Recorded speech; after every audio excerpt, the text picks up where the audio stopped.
Баршаңызға сәлем. Бүгін сіздермен 3 қана заттың көмегімен, бірақ өте керемет результат беретін, кез келген тортқа пайдалануға келе беретін бисквиттің рецептісімен бөлісемін.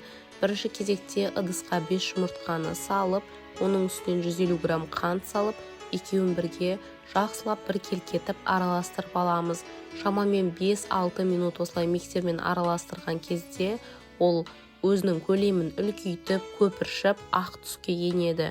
Және осы ақ массамыздың беті көпірши бастаған кезде біздің осы сұйықтығымыз дайын болды деген сөз. Және дәл осы массамыздың үстінен електен өткізілген 150 грамм ұнымызды салып, бұны енді қасықтың көмегімен араластырамыз. Өте ұзақ қозғап, ұзақ ұстауға болмайды. Себебі біздің мына ақ массамыз өзінің дәл осы күйін жоғалтпай тұруы керек. Осылай көпіршіп тұрған кезде ұнымызды салып, бар болғаны осы жұмыртқа, қант және ұнды қосып араластырып, яғни ешқандай да разрыхлительдің көмегінсіз осы бисквитімізді пісіретін боламыз. 180 градуста қызып тұрған пеште шамамен 40 минут, 45 минут пісіріп алатын боламыз.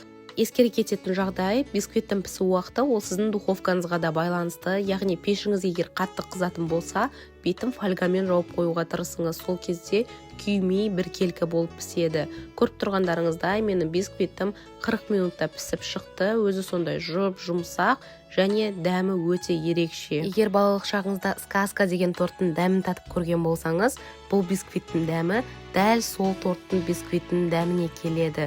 Сондай ерекше, жұмсақ, көріп тұрғандарыңыздай міне ортасын барлығы толық піскен.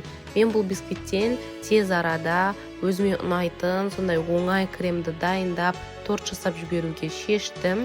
Міне көріп тұрғандарыңыздай ортасын барлығы толық өте жақсы көтеріліп, жақсы болып піскен. Тіпті тортыңызды ешқандай да пропиткасыз дайындаған күннің өзінде сіздің тортыңыз бұл бисквитпен өте жұмсақ болып пісетін болады. Видеода көріп тұрғандарыңыздай бізге бұл бисквитті дайындау үшін басқа рецепттердегі сияқты разрыхлитель, сода, тіпті айранның өзі бізге қажет болған жоқ.